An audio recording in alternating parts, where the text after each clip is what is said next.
Salut à toi, j'espère que tu vas bien et que tu es en pleine forme, car aujourd'hui je te retrouve dans une nouvelle vidéo pour parler du petit déjeuner. Alors tu t'en doutes sûrement parce qu'il y a quelques jours sur Insta je vous ai posé des questions à ce sujet, et le but de cette vidéo c'est tout simplement de casser un peu les croyances qu'on a tendance à avoir à propos du petit déjeuner, et aussi te donner les clés pour pouvoir faire un petit déjeuner qui soit équilibré, qui soit rassasiant, qui t'évite les coups de barre et les fringales de 10 heures qu'on connaît tous très bien, soyons honnêtes. Je vais aussi répondre à d'autres questions telles que est-ce qu'on est vraiment obligé de manger le matin, quels aliments privilégier, etc. Donc, dans un premier temps, je vais te parler un peu du petit déjeuner en général et qu'est-ce qu'il faut prendre en compte quand on construit son petit déjeuner, quels sont les critères en fait qui vont faire que un petit déjeuner va être plus ou moins équilibré et bon pour la santé. Ensuite, justement, je vais regarder toutes les réponses que vous avez apportées aux questions que je vous ai posées sur Instagram.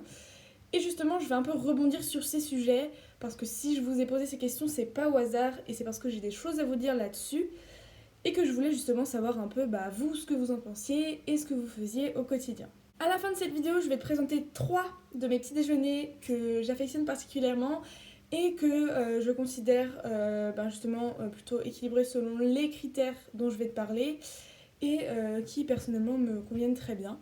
Ça pourra comme ça te donner des idées, ça pourra t'inspirer et te montrer aussi comment on fait au quotidien parce que tu verras qu'au final c'est facile. Alors, justement, quels sont les critères qui vont faire qu'un petit déjeuner va être meilleur qu'un autre? Selon moi, la première chose à regarder, c'est la composition en macronutriments. Donc les macronutriments, ce sont les glucides, les protéines et les lipides. À propos des glucides, le matin, et comme tous les autres repas, mais surtout le matin, c'est important de privilégier des aliments qui aient un indice glycémique bas. Qu'est-ce que c'est l'indice glycémique? Tu as sûrement entendu parler qu'il existait des sucres simples et des sucres complexes, qu'on appelait également sucre rapide et sucre lent. Alors en réalité, aujourd'hui, les études ont évolué et on n'utilise plus ces termes parce que c'est pas si simple que ça, c'est pas tout noir ou tout blanc, il n'y a pas les bons sucres et les mauvais sucres en fait. Aujourd'hui, on utilise plutôt le terme d'indice glycémique. L'indice glycémique, c'est un critère qui te permet, sur une échelle de 0 à 100, de classer tes aliments en fonction de l'impact qu'ils vont avoir sur ta glycémie. C'est-à-dire que plus l'indice d'un aliment est élevé, donc plus il se rapproche de 100, plus il va faire augmenter ta glycémie et donc le taux d'insuline dans le sang. Beaucoup d'insuline dans le sang, c'est-à-dire une glycémie assez haute, ça demande beaucoup de travail à ton corps pour réguler cette glycémie et c'est entre autres ça qui va provoquer les fringales et les gros coups de barre que tu peux avoir à 10 heures ou bien également juste après le repas du midi vers 14 heures quand vous avez mangé des pâtes à la cantine, voilà.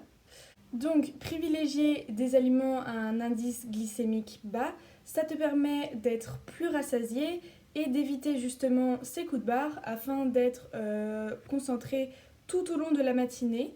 D'autant que sur le long terme, une trop forte consommation de sucre raffiné, c'est-à-dire d'aliments à indice glycémique haut, ça favorise notamment la prise de poids, car ça favorise le stockage des graisses, et ça favorise aussi des maladies comme l'hypertension et le diabète. Alors sur internet, tu trouves très facilement des tableaux qui classifient les aliments en fonction de leur index glycémique. En gros, ceux qui ont un index glycémique bas et qu'il faut donc privilégier, ce sont ceux qu'on appelle justement les sucres complexes. Donc c'est en général les céréales complètes, les fruits aussi, la plupart des fruits. Bien évidemment, ça ne comprend pas tout ce qui est fruits séchés, etc. En fait, il faut éviter tous les aliments raffinés. Donc le sucre raffiné, c'est-à-dire le sucre blanc, le riz par exemple, les pâtes. Je sais, c'est pas des choses qu'on mange le matin, mais par exemple la baguette, le pain de mie, le pain blanc, la brioche, etc. Tout ça, ce sont des aliments raffinés qui ont donc un index glycémique très haut. Et donc ce ne sont pas non plus des aliments qui rassasient et qui calent. Parlons maintenant des protéines. Les protéines, c'est ce que vous trouvez par exemple dans la viande, dans le poisson, dans les œufs, mais il y a aussi énormément de sources de protéines végétales, telles que les légumineuses par exemple. Les protéines, c'est elles qui vont vous donner un sentiment de satiété, c'est elles qui vont vous caler et vous permettre de tenir jusqu'au matin. En plus, si vous faites du sport, elles sont également très importantes parce que c'est elles qui permettent de construire vos muscles. Et pourquoi est-ce que c'est intéressant de consommer des protéines le matin? Eh bien parce que en plus de vous rassasier, le matin c'est un moment où on assimile très bien les protéines. Votre corps est tout simplement plus apte à les dégrader et à s'en servir que par exemple pour un repas du soir. Et enfin, pour ce qui est des lipides, là, il n'y a pas tellement d'enjeux, c'est un peu vous qui choisissez comment vous les répartissez sur la journée. Si vous voulez manger vos lipides totalement répartis ou alors si vous préférez les concentrer sur un repas, là c'est vraiment vous qui voyez. Ce qui va jouer en fait, c'est la qualité des lipides, mais ça peu importe le repas que vous prenez en compte, en fait c'est surtout pour votre santé. Par exemple, le matin, si vous voulez des bonnes sources de bons lipides, vous pouvez par exemple prendre des oléagineux ou des purées d'oléagineux, c'est-à-dire des purées de noisettes, d'amandes, des noix de cajou, des noix de pécan. Là, vous pouvez vraiment faire ce que vous voulez et vous amuser tant que vous restez en fait dans les quantités dont vous avez besoin. Le deuxième critère que je trouve aussi très intéressant, c'est que vous pouvez en fait adapter votre petit-déj à l'activité que vous allez faire dans la matinée. Par exemple, si vous savez que ce matin-là, vous vous levez assez tard, que vous allez rester bosser chez vous par exemple, et que vous n'allez pas faire d'activité physique particulière d'ici le midi, eh bien votre petit-déj n'a pas forcément besoin d'être très riche en glucides par exemple. Alors que si vous enchaînez direct avec une séance de sport, et bien là, ça va peut-être être intéressant d'augmenter légèrement les glucides pour avoir justement plus d'énergie pour votre séance. L'idée, c'est vraiment d'adapter en fait en fonction de votre organisation, si vous levez plus tôt ou plus tard, si vous savez aussi que vous allez manger votre repas tard, votre repas du midi, pardon. Voilà, c'est à vous de voir. Le dernier critère qui rentre en jeu selon moi, c'est l'hydratation. Parce que le matin, tu te réveilles et tu n'as pas bu depuis la veille en général. Donc c'est très important, comme un premier geste de ta journée, de t'hydrater avec de l'eau, de l'infusion, du thé, c'est au choix. Par contre, c'est pas en buvant du jus de fruits ou du soda ou même du café que tu vas correctement t'hydrater. Ce que je te conseille, c'est les infusions ou l'eau, tout simplement. Maintenant, je sais qu'il y en a qui ont beaucoup de mal à boire de l'eau le matin. C'est pour ça que les infusions, ça peut être intéressant. Maintenant que tout ça est dit, je vais retourner justement sur Instagram pour regarder vos réponses aux questions et on va analyser tout ça ensemble. Alors la première question que je t'ai posée, c'est selon toi, est-ce que le petit déjeuner est indispensable? Alors ça, c'est vraiment quelque chose que je tenais essentiel de préciser. Alors non, le petit déjeuner n'est pas le repas le plus important de la journée et ce n'est pas un crime de ne pas déjeuner. Si tu te réveilles le matin, que tu n'as absolument pas faim, que tu es même écœuré parfois, eh bien ça sert à rien de te forcer à prendre un petit déjeuner. Rien ne t'oblige de décaler ton repas, donc soit de prendre ton petit déjeuner plus tard, ou de prendre une petite collation, ou même de patienter jusqu'au repas du midi. Ça n'a aucune importance, tant que, et j'insiste parce que c'est vraiment très important, c'est ça qui va faire toute la différence, et c'est ça qui peut faire que si vous ne le faites pas, on vous dise c'est pas bien, tu manges pas le matin. En effet, si tu ne manges pas le matin, mais que tu ne rattrapes pas ce déficit calorique sur tes autres repas, c'est-à-dire si tu ne compenses pas en faisant des plus gros repas le midi et le soir, eh bien là ça pose problème parce que ton corps est en déficit calorique beaucoup trop important. Un repas ça peut varier mais ça va de 400 à 600 calories on va dire peut-être. Et c'est beaucoup trop pour ton corps si il lui manque 500 calories en fait. Donc c'est vraiment important, si tu ne déjeunes pas le matin, de prendre ou bien une collation, donc une collation le matin ou bien par exemple l'après-midi.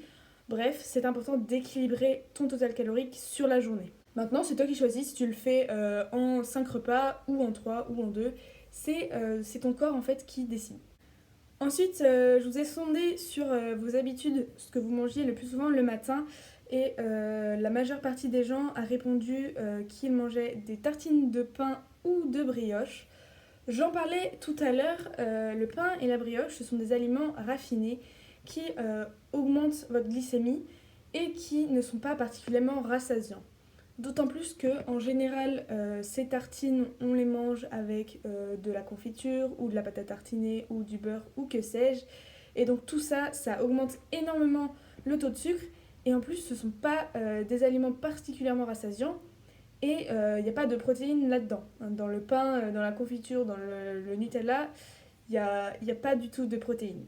Vous êtes aussi beaucoup à manger des céréales avec du lait. Alors là, céréales, c'est assez général en fait, parce que si vous mangez des flocons d'avoine ou des Choc-à-Pic, ça va pas avoir du tout le même effet.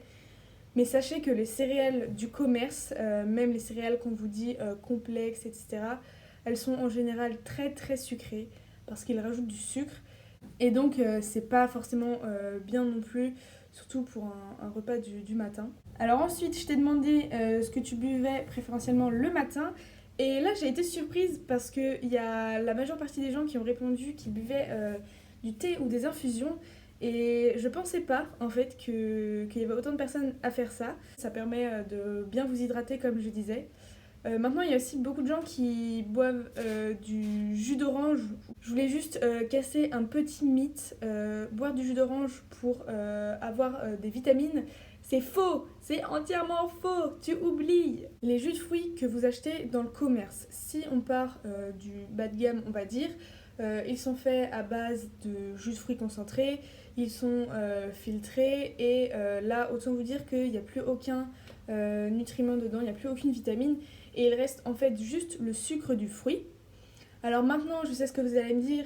Oui, mais moi, je prends du jus de fruits bio qui est 100% pur jus avec la pulpe, etc. Alors certes c'est mieux, sauf que je suis désolée de te décevoir, mais ces jus de fruits, ils ont été en général emballés depuis plusieurs jours. Et les vitamines qui sont contenues dans les fruits, c'est des nutriments qui sont très fragiles en fait et qui vont très très très vite se dégrader. Donc si tu veux vraiment profiter des vitamines du fruit, bah, ce que je te conseille c'est de manger le fruit tout simplement, ce sera bien plus efficace. Ou si tu veux de faire ton jus de fruits maison, en gardant la pulpe, etc. Mais c'est pas en buvant un petit verre de jus d'orange du magasin tous les matins que ça t'apportera des vitamines. Quand je t'ai demandé si tu avais l'habitude d'avoir des fringales le matin ou des coups de barre à 10h, eh bien 2 fois plus de personnes m'ont répondu que oui, elles avaient des fringales. Donc là, justement, je t'invite à suivre les conseils que je t'ai donnés précédemment et ceux que je vais te donner à la fin de la vidéo en te montrant mes petits déjeuners. Il va vraiment s'agir de revoir la composition de ton petit-déj et de privilégier des aliments qui soient faibles en sucre et plus riches en protéines, car c'est ça qui va justement te donner plein d'énergie. Je t'ai demandé aussi ce que tu pensais du jeûne intermittent, parce que ça fait vraiment partie de l'actualité selon moi, c'est très à la mode et il y a beaucoup de personnes qui s'y mettent et qui en parlent sur les réseaux sociaux, et on en sort un peu tout et n'importe quoi. Je vais pas t'en parler pendant des heures parce que personnellement c'est quelque chose que j'ai pas testé sur moi et que en fait j'arrive pas à faire ça sur moi. Je t'explique ce que c'est en fait le jeûne intermittent. Il s'agit de jeûner pendant une période plus ou moins longue, on dit 16 heures, on dit 12 heures. En général, ça revient souvent à sauter le petit déjeuner parce que c'est facile, en fait on a déjà toute la période de jeûne de la nuit et il suffit juste de retarder un peu son premier repas de la journée. Le but de ça, c'est absolument pas de perdre du poids.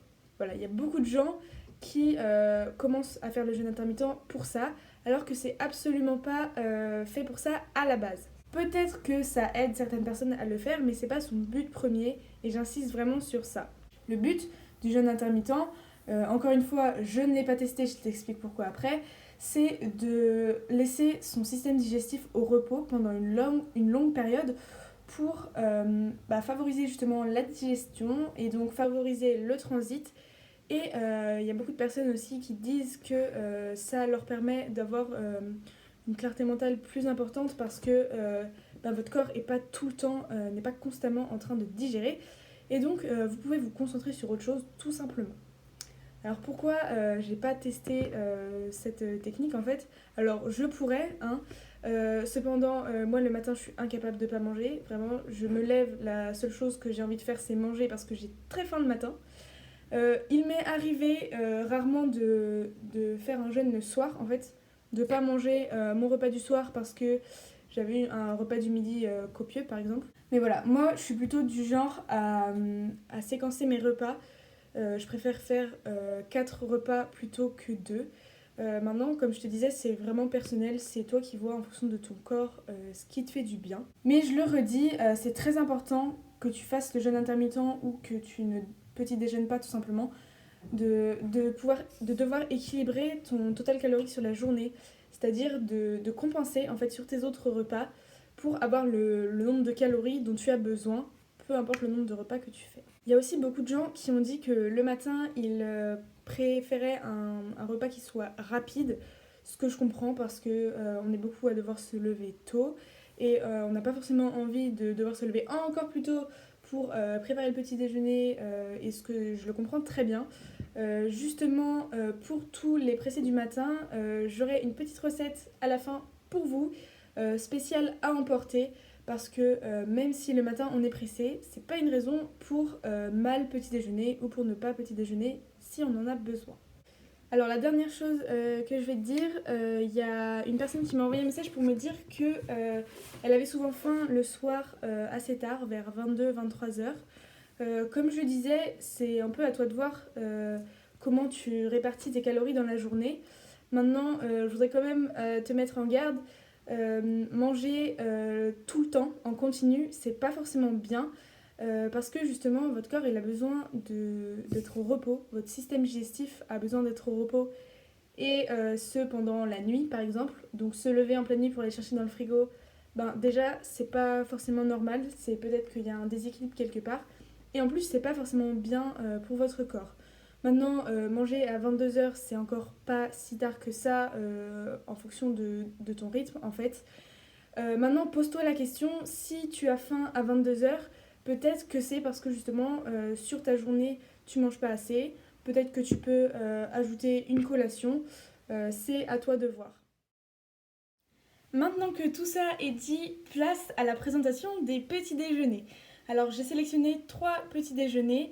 Mon éternel muesli que je mange très souvent le matin. Un repas salé, parce que je sais que certaines personnes aiment manger salé le matin. Ce sera des avocados toast.